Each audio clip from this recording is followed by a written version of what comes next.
Welcome back to Hash It Out. Today is all about the home loan closing process. I'm Antonio Simpson and I'm here with a local lender that services the DMV. Please introduce yourself, Armen. Thank you, Antonio. My name is Armen. I'm a local mortgage broker in the DMV. Been licensed since 2015 and I really enjoy what we do. All right, now let's get started. We're going to talk about a few popular topics and then a little game of true and false. You ready, Armen? Absolutely. All right, let's get into it. All right, Armen, before you can get the keys, you know, everybody wants to have their keys. How do you prepare them for the home loan application and the pre-approval process? Great question, Antonio. So the first thing we do is talk to the client once you send them over. All right. We go through all the generic questions. How's your credit? How's your income? What kind of money do you have saved up? And from there, we send them the loan application. The loan application will be a list of some documentation you need. And to complete the loan application, you will have to provide, your information, where you live, where you work, stuff like that. And after that, we'll be able to issue a pre-approval letter as long as there's no issues. Okay, so now they pre-approved, they found a house that they like. It's time to get through underwriting, that whole phase. I've seen a lot of deals fall apart and I've seen a lot of deals, go success through here. How do you prepare people to get through the underwriting process?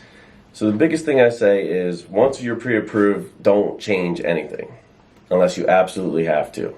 If a job opportunity comes up, please get with your loan officer or lender and go over what kind of change it is. There's certain jobs where it won't affect you and there's other changes that it might prevent you from buying the house. The other thing is credit. Try your best not to open up new credit unless it's an emergency. And again, check with your lender. Last thing is don't move money around. Try your best not to move money around. Try to keep it in the same account.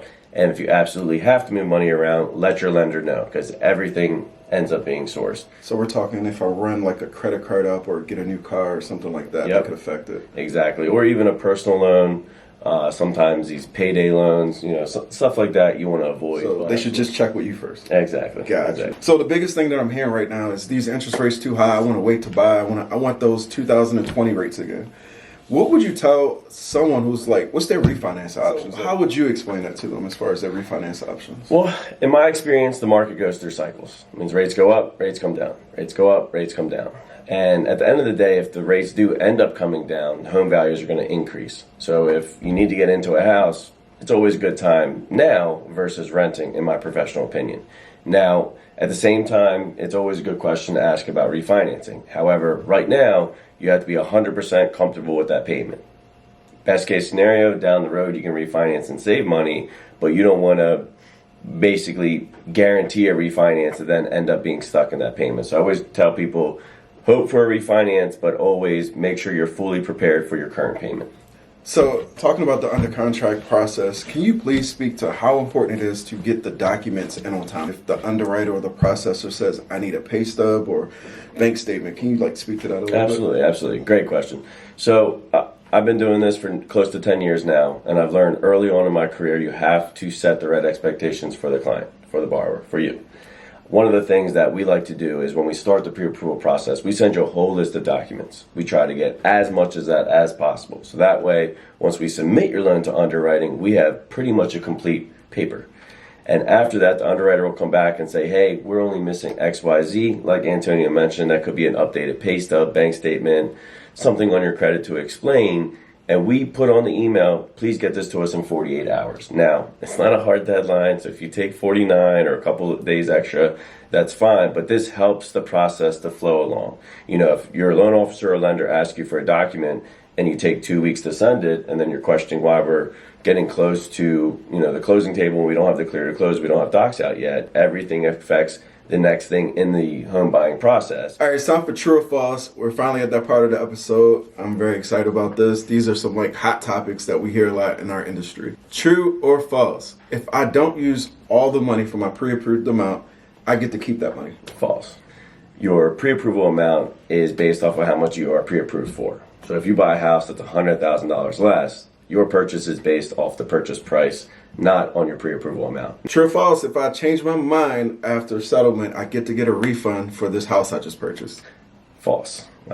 Real life is not a video game. We can't reverse a serious transaction like that unless something were to happen with the house and you have to get an attorney. That's something that's completely not our department. True or false, I can get gift funds from a family member or friend to help me close on my home loan.